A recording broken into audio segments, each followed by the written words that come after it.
हरियाणा की हर अपडेट के लिए बेल आइकन दबाएं और सब्सक्राइब करें STV हरियाणा न्यूज।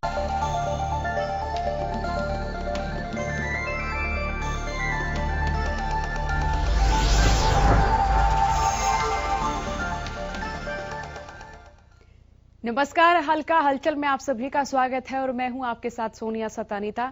हमारे इस बुलेटिन में हम आपको मुखातिब कराएंगे आज की प्रमुख खबरों से आपके हलके में क्या हलचल रहने वाली है।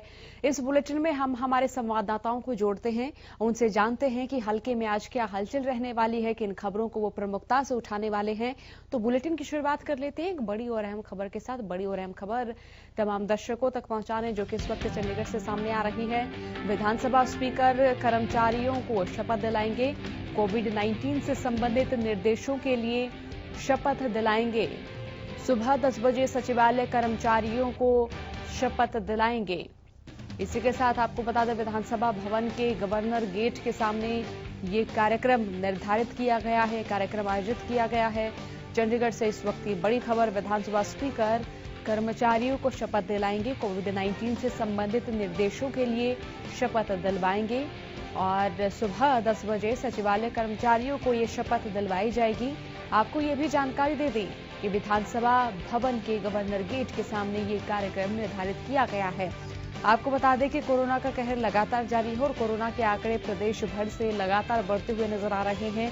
तो ऐसे में विधानसभा स्पीकर कर्मचारियों को शपथ दिलवाएंगे, कोविड-19 से संबंधित निर्देशों के लिए शपथ दिलाएंगे। सुबह 10 बजे सचिवालय कर्मचारियों को शपथ दिलाएंगे। तो देखिए, सचिवालय कर्मचारियों को शपथ दिलवाई जाएगी और विधानसभा भवन के गवर्नर गेट के सामने ये कार्यक्रम आयोजित किया गया है। तो ऐसे में कोरोना काल के दौरान नेता हो या फिर आम लोग हों, तमाम एहतियातों को बरत रहे हैं और तमाम कोशिशें की जा रही हैं सरकारों की ओर से भी कि कोरोना के जो बढ़ते आंकड़े हैं उन पर रोक लगाई जा सके, उनकी रोकथाम निर्धारित की जा सके।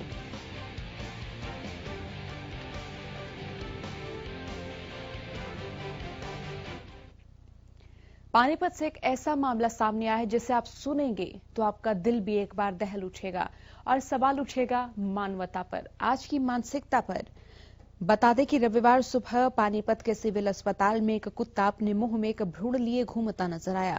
सूचना पाकर मौके पर पहुंची अस्पताल प्रशासन की टीम ने भ्रूण को कब्जे में लेकर शवगृह में रखवा दिया और पुलिस को मामले की जानकारी दे दी गई है। पुलिस ने मामला दर्ज कर आगे की कार्रवाई शुरू कर दी है। बच्ची है, भ्रूण मिला है हॉस्पिटल में। हमारे को सूचना मिल रही चौकी में 1 दिन का भ्रूण है यहाँ पार्क में और उसके कुत्ते लग रहे थे। उस लड़की है वो 1 दिन की और उसको डेड हाउस में रखवा दिया, उसका पोस्टमार्टम करा देंगे। हो सकता है किसी इसकी मां ने इसको पालन पोषण न करने के उद्देश्य से इसे यहाँ डाल दिया।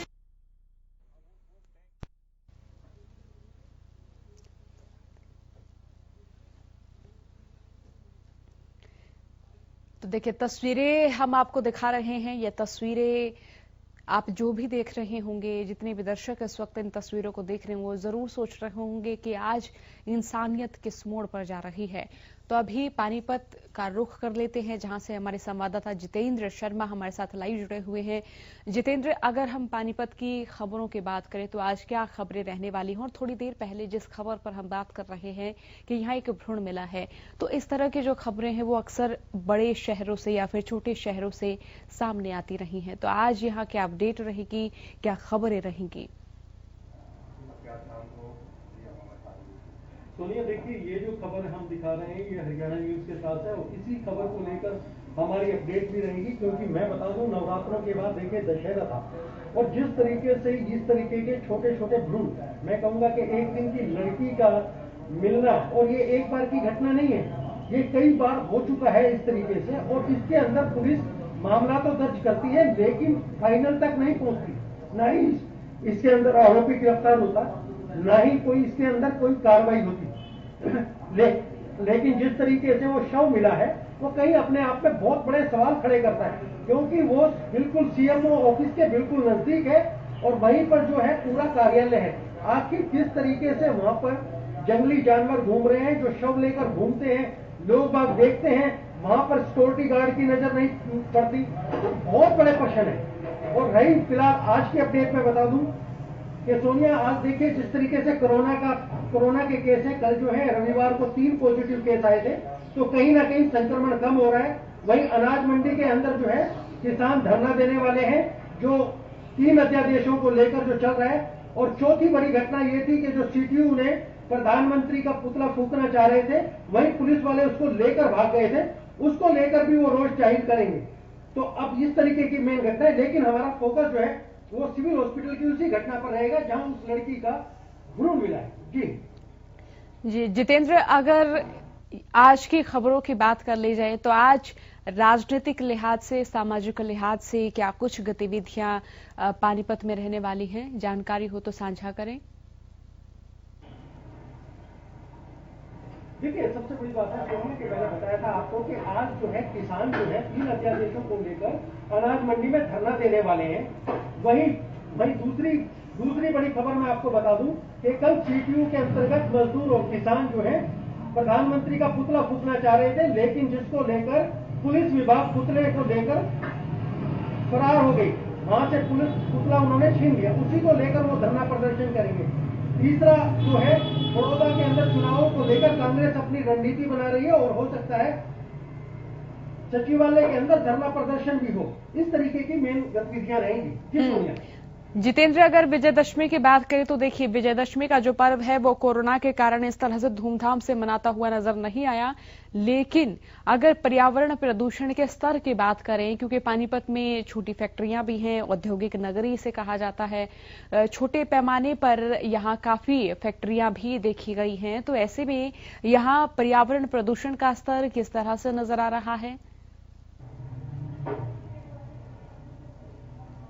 तो ये बिल्कुल आपने बिल्कुल ठीक कहा। जिस तरीके से देखिए लॉकडाउन के अंदर पाकिस्तान में जो है बिल्कुल जो है पर्यावरण प्रदूषण जो है बिल्कुल निम्न स्तर पर था, लेकिन कहीं ना कहीं जिस तरीके से पराली जलाने की घटना हो, फैक्ट्रियां जो चिमनियों से धुआं निकलता है, फिलहाल जो है जिस तरीके से देखिए दशहरा दहन को लेकर प्रशासन ने सिर्फ 1-2 को परमिशन दी थी कि दशहरा कमेटी को, लेकिन फिर भी जो है 7-8 जगह जो है रावण को जलाया गया। और उसके साथ साथ कोरोना के लिए भी इन्होंने जिस तरीके से अलग अलग सामाजिक संस्थाओं ने किया, वो कहीं ना कहीं पर्यावरण प्रदूषण के लिए अपने आप में बहुत बड़ा नुकसानदायक है, क्योंकि जिस तरीके से प्रशासन परमिशन देता है और उसको लेकर कुछ ना कुछ लोग उसका बेनिफिट उठाते हैं और कहीं ना कहीं इस तरीके का पर्यावरण प्रदूषण को भी फैलाने में वो कारगर साबित होते हैं। जी सोनिया। बहुत बहुत शुक्रिया जितेंद्र तमाम अपडेट के लिए। तो लगातार हम अपने संवाददाताओं के जरिए अलग अलग हलके की खबरें जान रहे हैं। फिलहाल आपको मुखातिब करा देते हैं कोरोना का कहर प्रदेश में किस तरह से जारी है, कितने आंकड़े प्रदेश में कोरोना के सामने आए हैं। तो हरियाणा में कोरोना के आंकड़ों में भी बढ़ोतरी हो रही है। पिछले 24 घंटे की बात करें तो 1240 नए मरीजों की पुष्टि हुई है। गुरुग्राम से 366 मामले सामने आए हैं। फरीदाबाद से 186 नए मामले सामने आए हैं। बात हिसार की करें तो 101 मामले यहां से सामने आए। फतेहाबाद से 63 नए मामले सामने आए हैं। महेंद्रगढ़ से 64 मामले सामने आए। सिरसा से 65 नए मामले सामने आए हैं। और प्रदेश में 24 घंटे में 7 मरीजों की मौत भी हो चुकी है। तो देखिए कोरोना का कहर प्रदेश भर में लगातार जारी है और तमाम जिले जो हैं कोरोना के कहर से जूझते हुए नजर आ रहे हैं। हरियाणा में कुल 1,58,304 केस हो चुके हैं। एक दिन में 1,086 मरीजों ने कोरोना को मात दी है और कुल 1,46,000 से ज्यादा मरीज ठीक भी हुए हैं। तो हरियाणा में कोरोना के आंकड़ों में लगातार बढ़ोतरी हो रही है। पिछले 24 घंटे में 1,240 नए मरीजों की पुष्टि हुई है। गुरुग्राम से 366 मामले सामने आए। फरीदाबाद से 186 नए मामले सामने आए। हिसार से 101 और फतेहाबाद से 63 नए मामले सामने आए हैं। महेंद्रगढ़ से 64, सिरसा से 65 नए मामले सामने आए। प्रदेश में 24 घंटे की बात करें तो 7 मरीजों की मौत भी हुई है कोरोना संक्रमण के चलते और अब तक कुल 1,727 कोरोना मरीजों की मौत हो चुकी है। हरियाणा में कुल 1,58,304 केस सामने आए हैं। एक दिन में 1,086 मरीजों ने कोरोना को मात दी है। तो चलिए अब स्थिति का जायजा लेने के लिए रुक कर लेते सोनीपत की ओर, जहां से हमारे संवाददाता लाजपत हमारे साथ लाइव बने हुए। लाजपत से भी हम जानेंगे कि आज उनके हलके में क्या खबरें रहने वाली हैं। खास तौर पर अगर लाजपत कोरोना की बात करें तो देखिए कोरोना का कहर लगातार जारी है और उन क्षेत्रों में कोरोना का कहर लगातार बढ़ता जा रहा है जो कि दूसरे राज्यों से सटे हुए हैं, यानी जहां की सीमाएं दूसरे राज्यों से सटी हुई हैं। तो यहां कोरोना के बढ़ते आंकड़ों का क्या कारण माने लाजपत? जी बिल्कुल सोनिया, ये दिल्ली से जुड़ा हुआ जो सोनीपत है जिसको एनसीआर है और यहाँ से यूपी भी जुड़ती है, 3 स्टेट जुड़ती हैं यहाँ पर, स्टेट यूपी भी और दिल्ली और हरियाणा का सोनीपत। तो लगातार जो कोरोना की दहशत लोगों के मन से खत्म हो चुकी है और काफी दिक्कत का सामना करना पड़ रहा है। यहाँ पर भीड़ भड़ाका काफी है, औद्योगिक क्षेत्र है और इसमें कोरोना के पेशेंट भी लगातार बढ़ते हुए नजर आ रहे हैं। अब जो मौसम चेंज हो रहा है, जैसे जैसे ठंड बढ़ रही है वैसे वैसे लोगों को डेंगू और मलेरिया का भी लगातार देखने को मिल रहा है, क्योंकि जो सोनिया यहाँ पर गंदगी काफी है और फैक्ट्री एरिया भी काफी है, तो यहाँ पर मच्छर काफी है। मच्छर जो है डेंगू और मलेरिया के जब काटते हैं तो ऐसे में एक तरफ कोरोना है और दूसरी तरफ जो बुखार की जो बीमारी है वो लगातार बढ़ती हुई नजर आ रही है। सोनिया, यहाँ पर जो प्राइवेट हॉस्पिटल है उनमें इलाज जारी है लोगों का। अगर सरकारी में करवाया जाएगा तो सबसे पहले कोरोना का टेस्ट करवाया जाएगा, जिससे कि काफी मरीज बढ़ सकते हैं। ऐसे में स्वास्थ्य विभाग की टीम के सामने काफी बड़ी चुनौती है और जो यहाँ पर औद्योगिक क्षेत्र की वजह से काफी जो लेबर भी है और जो मकान मालिक है उनकी काफी बड़ी लापरवाही है।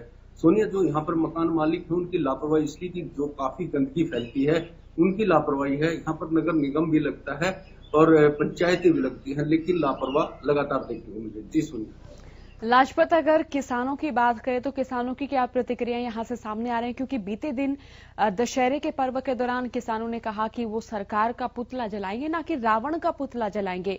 कई जगहों पर प्रशासन की मुस्तैदी देखी गई, किसानों से पुतले छीन लिए गए। तो यहां क्या स्थिति नजर आई? और किसानों की ओर से फिलहाल अगर फसलों की बात करें, धान की फसल की बात करें, बाजरे की फसल की बात करें, क्योंकि 10 नवंबर से मंडियां बंद होने वाली हैं, तो ऐसे में या फिर ये कि 10 नवंबर को जो है बाजरे की खरीद बंद होने वाली है, तो किसानों की क्या स्थिति है?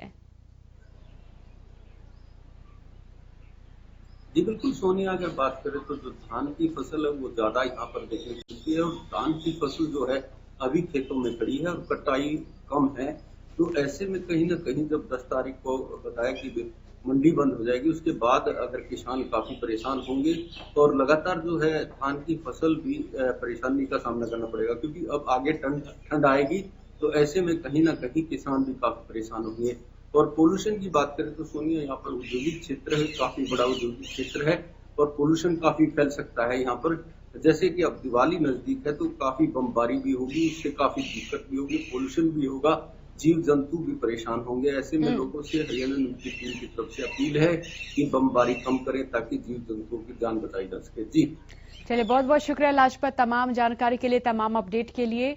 तो लगातार हम हमारे संवाददाताओं के जरिए तमाम हलकों की अपडेट जान रहे हैं कि वहां क्या हाल है, जो विजयदशमी पर्व मना वो किस तरह से मना, किसानों की क्या स्थिति है और आज क्या खबरें रहने वाली है। वक्त छोटे से ब्रेक का। कोरोना का कहर लगातार जारी हो, प्रदेश के तमाम जिले कोरोना के कहर से जूझते हुए नजर आ रहे हैं। तो हरियाणा में भी कोरोना के आंकड़ों में बढ़ोतरी हो रही है। 24 घंटे में 1240 नए मरीजों की पुष्टि हुई है। और बात करें गुरुग्राम की तो 366 मामले यहां से सामने आए हैं, फरीदाबाद से 186 मामले सामने आए हैं। तो चलिए अब रुक कर लेते हैं रतिया की ओर, जहां से हमारे संवाददाता अशोक ग्रोवर हमारे साथ जुड़ चुके हैं। उनसे भी जानेंगे कि आज उनके हलके में क्या हलचल रहने वाली है। अशोक, अगर आपके हलके में बात करें, क्योंकि कल विजयदशमी पर्व था, तो कोरोना के चलते वो पर्व भी कम उत्साह से मनाते हुए लोग नजर आए। तो ऐसे में किसानों ने कहा था कि वो विजयदशमी के दिन रावण का नहीं बल्कि सरकार के नेताओं का पुतला फूकेंगे। तो यहाँ क्या गहमा गहमी रही? देखिए सोनिया, मैं बता दूं कि जो कल का दिन था दशहरे का, विजयदशमी का, उसको लेकर जो कोरोना था उसमें लोग बिल्कुल बेखौफ दिखे, क्योंकि कल जो दशहरे पर्व पे रावण का पुतला जलाया जाता है, मेघनाथ का कुंभकर्ण जलाया जाता है, वहीं जो किसान धरने पर बैठे थे उन्होंने 14वें दिन कल दशहरे के दिन नरेंद्र मोदी, देश के प्रधानमंत्री का, अमित शाह का और सीएम का और डिप्टी सीएम का कल पुतला दहन किया, इसके साथ अंबानी अडवाणी के पुतले दहन किए। और उन्होंने एक और ऐलान किया है कि दिवाली वो काला दिवस के रूप में मनाएंगे। जी अशोक, अगर क्षेत्र की खबरों की बात करें तो आज क्या खबरें रहने वाली हैं, अपडेट दें। देखिए, जो किसानों का धरना है आज फिर वही जारी रहेगा, क्योंकि इनका धरना पिछले 14 दिन से चल रहा है। आज उनका 15वां दिन है। आज किसान कोई बड़ी घोषणा भी कर सकते हैं इस धरने पे। चलिए, बहुत बहुत शुक्रिया अशोक तमाम जानकारी के लिए। और आप अपडेट के लिए हम रुख कर लेते हैं झज्जर जिले की, और जहां से हमारे संवाददाता रमाकांत हमारे साथ जुड़े हुए हैं। रमाकांत, बताएं कि झज्जर में क्या कुछ अपडेट रहने वाली है, और कल जो पर्व बीता उसकी भी जानकारी दें। क्या गहमागहमी नजर आई शहर में? कल कोरोना की वजह से सोनिया, जो रावण दहन का कार्यक्रम था उससे लोगों ने काफी दूरी बनाए रखी। और जो किसानों की आप बात कर रहे हैं, किसान यहाँ पर पूरी तरह शांतिपूर्वक अपना उत्साह मनाते आए, क्योंकि उन्होंने कहा था कि हम सरकार का पुतला या सरकार का कोई भी ऐसा विरोध नहीं करेंगे जिससे कहीं ना कहीं माहौल बिगड़े। इसलिए किसानों ने इस कार्यक्रम से तो दूरी बनाए रखी, लेकिन उन्होंने सरकार का कोई भी पुतला दहन नहीं किया। साथ ही अगर कोरोना की तरफ आपको ध्यान दिला दूं तो 27 मामले कोरोना के आए हैं, जिसमें से 23 लोग ठीक होकर अपने घर लौटे। वहीं पर एक्टिव मामलों की बात करें सोनिया, तो 278 इस जिले में अभी एक्टिव मामले हैं, जिसमें से 97 लोगों को अस्पताल में, वहीं 181 लोगों को होम आइसोलेट किया गया है। जब हमारी इस बारे में सीएम उदैया से बात हुई तो उन्होंने कहा कि जो भी घरों में एडमिट है उनका हम पूरी तरह से ध्यान रख रहे हैं। सबसे बड़ा जो चैलेंज उनके सामने आ रहा है वो लोगों का ही है, जो लोग बिना मास्क, बिना सोशल डिस्टेंसिंग घरों से बाहर निकल रहे हैं। अभी प्रशासन उन पर पूरी तरह से लगाम लगाने में नाकामयाब रही है, क्योंकि आम लोग घरों में कब तक बंद के रहें। अगर आम लोगों की प्रतिक्रिया जो आ रही है कि साहब बार बार में हम लोगों पर चालान कर दिए जाते हैं, हम तो सिर्फ अपने काम की वजह से बाहर निकलते हैं, तो लोग भी तर्क वितर्क करने शुरू लगे। और अगर मैं झज्जर की बात करूं तो झज्जर दिल्ली के बॉर्डर से सटा हुआ है। इससे यहाँ पर 10 से 15,000 लोग रोजाना रोजमर्रा के काम से दिल्ली की ओर रवाना होते हैं। तो वो सबसे बड़ा जो चैलेंज सोनिया उन लोगों का है कि उनकी पहचान कैसे हो कि कौन कोरोना का कैरियर बनकर और इसमें यहाँ पर भूचाल मचा दे। तो ये प्रशासन के लिए बहुत बड़ा चैलेंज है। और बॉर्डर पूरी तरह से खोल दिए गए हैं, तो अब किसी को ना तो किसी तरह से रोक टोक हो सकती है। जी सोनिया। रमाकांत, अगर यहाँ बाजरे की फसल की खरीद की बात करें या फिर धान की फसल की खरीद की बात करें, तो किसानों की ओर से क्या प्रतिक्रियाएं सामने आ रही हैं? क्योंकि बाजरे की फसल की खरीद 10 नवंबर को बंद होने वाली है। जी, जैसा कि सरकार बड़े बड़े दावे करती है कि हम एक एक दाना किसानों का खरीदेंगे। हमने हरियाणा न्यूज ने 2 दिन हो गए लगातार मंडियों का दौरा किया। वहां पर जो चीजें थी वो पूरी तरह उलट नजर आई। किसानों को यहाँ पर जो सबसे बड़ी समस्या आ रही है कि हम लोगों ने जो फसल का रजिस्ट्रेशन है वो करा लिया है, उसके बावजूद भी हमें टोकन नहीं मिलता। और जिनको टोकन मिला है उन्हें पूरे बाजरा, जो उनका पूरा बाजरा है वो खरीदा नहीं जा रहा है। तो कहीं ना कहीं किसान झज्जर की सब्जी मंडी में पूरी तरह से परेशान है। और यहाँ पर धान की फसल नहीं होती, इसलिए धान के बारे में सिर्फ डेयरी मंडी में ही लोग पहुंच रहे हैं। और वहां पर भी 1-2 चीजें जो देखने को मिली है कि वहां पर डेयरियों में कहीं ना कहीं जो समस्या है वो पूरी तरह किसानों को देखने को मिली है। जी सोनिया। चलिए, बहुत शुक्रिया रमाकांत तमाम अपडेट्स के लिए। तो हल्का हलचल में आपने जाना कि प्रदेश के कई जिले ऐसे हैं जहां पर धान की फसल की खरीद जो है वो अभी तक जारी है, लेकिन किसान धान की फसल से संतुष्ट नहीं नजर आ रहे हैं। धान की फसल की जिस तरह से खरीद हो रही है उस खरीद में भी किसानों की कई समस्याएं सामने आ रही हैं। बाजरे की फसल की बात